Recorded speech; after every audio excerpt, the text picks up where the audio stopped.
घोटाळेबाज सरकारविरोधात आमचं आंदोलन, संजय राऊतांचा महायुतीवर हल्लाबोल. तर पुढील 5 वर्ष विरोधकांना मोर्चेच काढायचे. येत्या निवडणुकीत महायुतीचीच सत्ता येणार, मंत्री प्रताप सरनाईकांकडून विश्वास व्यक्त. 13 तारखेला उपोषण सुरू करणार, धर्मासाठी वेळ पडल्यास शस्त्रही उचलू, कोर्टाच्या आदेशालाही जुमानणार नाहीत. दादरमधील कबूतरखाना बंदीवरून जैन मुनींची थेट धमकी. जैन समाजाच्या कबूतरखान्याविरोधातील आंदोलनाला मराठी एकीकरण समिती उत्तर देणार. दादर कबूतरखाना कायमचा बंद करण्यासाठी मराठी एकीकरण समितीचे पदाधिकारी मंगळवारी जमणार. पंढरपुरातील विठ्ठल मंदिरात हिंदीमध्ये पूजा घातल्याचा दावा. 30 ते 35 कुटुंब मराठी असताना एका कुटुंबासाठी हिंदीत पूजा, तर पूजा मराठीतूनच होते. मात्र परराज्यातील काही भाविकांसाठी पूजेची माहिती हिंदीतनं सांगितली.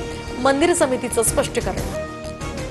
मुंबई आणि पुण्यात गणेशोत्सवाची जोरदार तयारी सुरू. मुंबईत अनेक गणेश मंडळांकडून लाडक्या बाप्पाची मूर्ती मंडपात, मोठ्या थाटामाठात गणरायाची मिरवणूक.